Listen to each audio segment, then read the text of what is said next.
हरे कृष्णा। दुनिया भर में हिंसा और संघर्षों को रोकते हुए शांति को बढ़ावा देने के लिए संयुक्त राष्ट्र द्वारा हर साल 21 सितंबर को अंतर्राष्ट्रीय शांति दिवस या विश्व शांति दिवस मनाया जाता है।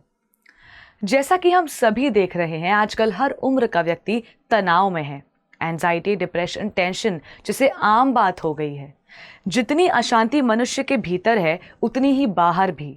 लोगों में परस्पर संघर्ष, द्वेष, हिंसा, जातिवाद, सांप्रदायिकता, धर्म के नाम पर कट्टरता, भेदभाव, अनंत अपराधों की खबरें, ये सब जैसे बढ़ता ही जा रहा है। कहीं लोग आपस में झगड़ रहे हैं, कहीं अलग अलग देशों में युद्ध चल रहा है, तो कहीं लोग अपने ही परिवार में लड़ रहे हैं। हर ओर जैसे इन सभी नकारात्मकताओं के कारण अशांति फैली हुई है। अब इन सभी चीजों से बचाव हेतु कुछ लोगों का शांति के ऊपर सेमिनार लेना, अलग अलग पद्धति से इसका उपचार आदि का प्रचार, मानो ये भी एक फैशन सा बन गया है। कोई कहता है आंखें बंद कर ओम बोलो या शून्य पर ध्यान साधो और शांति अनुभव करो, तो कोई कुत्ते बिल्ली पाल उनकी सेवा आदि में शांति ढूंढ रहा है। हर कोई किसी न किसी तरीके से सुख और शांति की खोज में है, इसलिए ये सारी पद्धतियों में लगे हुए हैं। परंतु हम सभी इस वास्तविकता से परिचित हैं कि ये सभी उपाय क्षणभंगुर अर्थात टेम्पररी सॉल्यूशंस हैं। तो अब आपका भी यही प्रश्न होगा कि आखिर इसका परमानेंट सॉल्यूशन क्या है। आइए शास्त्रों से ही जानते हैं इसका परमानेंट उपाय। भगवद गीता अध्याय 2 श्लोक 71 में भगवान कहते हैं, जिस व्यक्ति ने इंद्रिय तृप्ति की समस्त इच्छाओं का परित्याग कर दिया है, जो इच्छाओं से रहित रहता है और जिसने सारी ममता त्याग दी है तथा अहंकार से रहित है, वही व्यक्ति शांति को प्राप्त कर सकता है। आपने सुना ही होगा, everything begins with accepting one self. जब तक हम परिस्थितियों को, खुद को, अपने कर्मों को स्वीकार नहीं कर लेंगे, तब तक हम स्वयं में ही उलझे रहेंगे।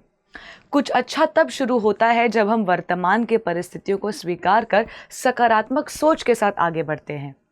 इस्कॉन के फाउंडर आचार्य AC भक्तिवेदांत स्वामी श्रील प्रभुपाद जी हमेशा बताते हैं, we are not this body, we are the soul. हम ये शरीर नहीं, आत्मा है, और हमारे जीवन में जो भी दुख है वो हमारे द्वारा ही किए गए कर्मों का फल अर्थात हमारा ही प्रारब्ध है। सुख दुख, हानि लाभ, बीमारियां, बुढ़ापा, ये सब हमारे पूर्व जन्मों के फल स्वरूप हमें मिलता है, तो चिंता किस बात की। ब्रह्म संहिता में कहा गया है, सर्व कारण कारणम, अर्थात भगवान कृष्ण ही समस्त कारणों के कारण है। भगवान स्वयं ही भगवद गीता अध्याय 8 श्लोक 15 में कहते हैं, दुखालयम अशाश्वतम, अर्थात इस दुनिया में सिवाय दुख के कुछ भी नहीं है, और ये जीवन और जो भी सुख रूप में दिखता है वो सब अशाश्वतम, टेम्पररी है।